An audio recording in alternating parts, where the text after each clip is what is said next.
Parliament is underway now after the election. The 48th Parliament officially open. With me, our political reporter Julia Bradley and our chief election analyst Tom Connell. Great to have you both here on a big day in the nation's capital. Great to be here. Julia, let me start with you and put to you, I guess now we wait to hear from Milton Dick. He's going to be speaking shortly, and then a little bit later the Governor-General outlining the government's agenda, as is the tradition. Some lovely words just said there about Milton Dick, returned as the Speaker in the House of Representatives. You heard Bob Katter, the member for Kennedy as well, interjecting, wanting to give his rap of Milton Dick as well. And he was told, be quiet for now, Bob.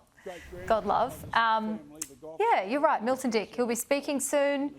Oh, here, we've got him up. We've got Bob Katter up at the moment. Yeah, that's him. He was wanting to give that speech a little bit too keen. Why don't we just have a quick listen and see if we can keep track of what the member for Kennedy is saying.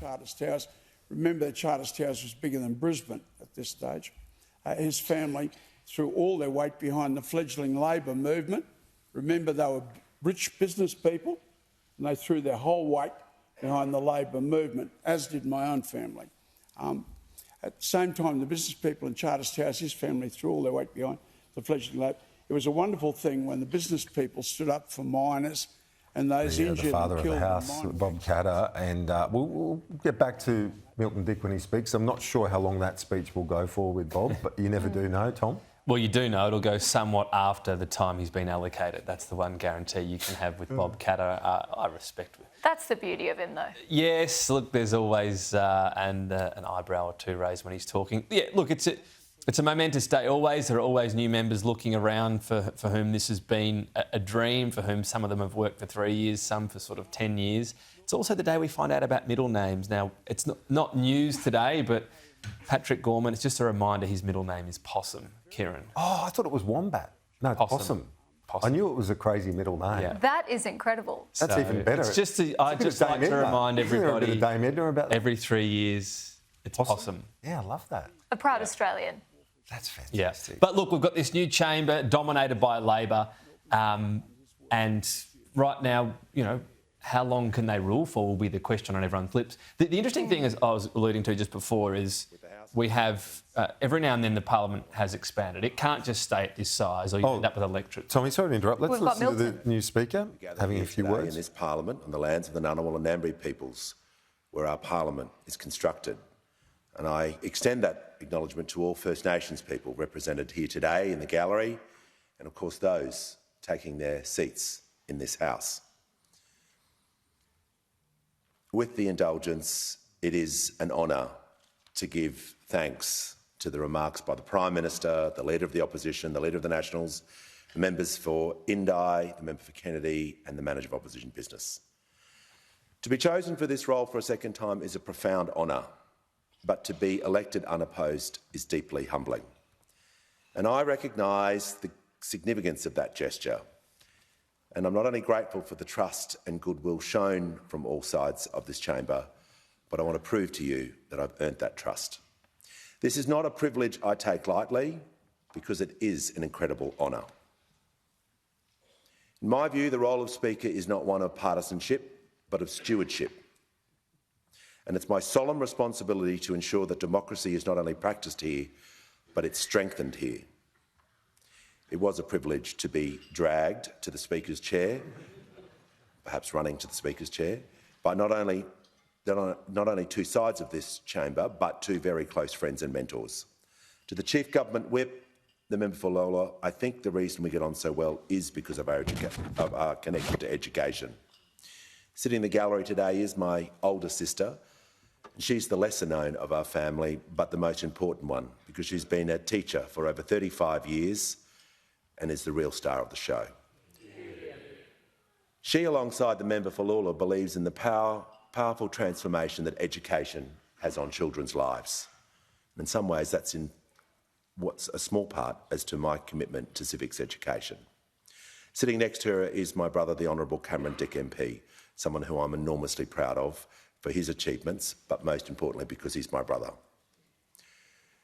To the member for Riverina, the one who's always offering free advice, whether I like to hear it or not, the kindness that he and his wonderful wife, Catherine, have shown to me since I became a member of this place is something I'll never forget.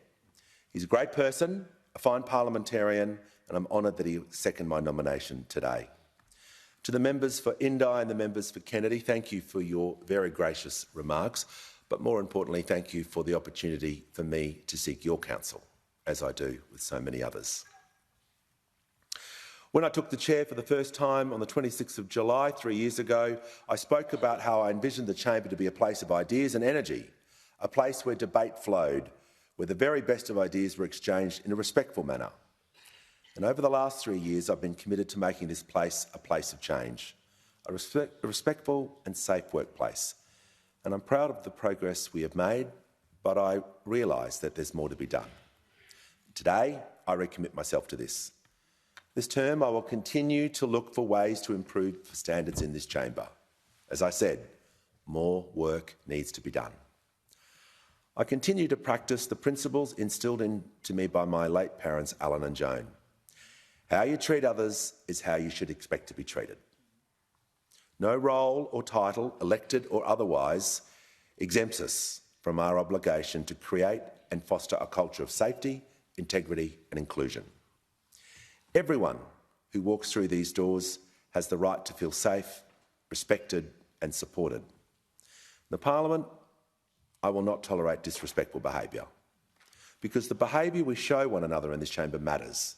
Matters to me, matters to those who have chosen you, and it should matter to everyone in Australia. But robust debate is essential. But our words carry weight, and our behaviour sets a tone that extends far beyond these walls. There's no question we live in the best country in the world, with one of the safest democracies on the planet. But increasingly, democracy around the world is under pressure. Last Parliament, I set my eyes upon uplifting civics knowledge and education. And as it's been said, I was proud to visit over 160 schools across every corner of Australia as part of the civics program. But today, I'm inviting all members to join me in a new push to improve civics education across all our communities. And today I announce a new civics agenda. I proudly today commit to visiting every single electorate in this country. In the Parliament, I want to continue to champion and strengthen our engagement with young Australians through initiatives like the Schools in Parliament program, the Parliament House National Roadshow, and of course the National Youth Parliament. Because I want to ensure that Parliament is understood, accessible and representative of every Australian, not just in the cities, but across the country in regional and remote parts of our continent. And I want to ensure that young Australians, no matter where they live, can learn about our democracy, see how it works and understand how they can take part in shaping its future. This isn't symbolic, because this Parliament belongs to all of us. I'd like to finish briefly with some final thanks.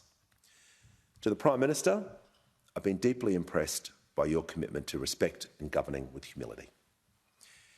Prime Minister, you often talk about your late mum and how proud she would be of you taking high office. I can relate to that. I thank you for your trust and respect that you've shown me more than anyone in this place. And I see your commitment for traditions and the deep respect that you show in our parliamentary system, all the while never forgetting your roots and where you've come from. And I thank the Leader of the Opposition for her gracious remarks. And I want to share with the House a few personal reflections about her. I've seen her care and respect for the people she represents firsthand. Spending a week in her beautiful electorate of Farrer was an experience I won't forget. I deeply valued seeing that part of Australia, but more importantly, I valued spending time with you, getting to know you as a person, and your grit and determination was on show during that week and every other week that I've seen you in this Parliament. And I'm really looking forward to working with you in this Parliament.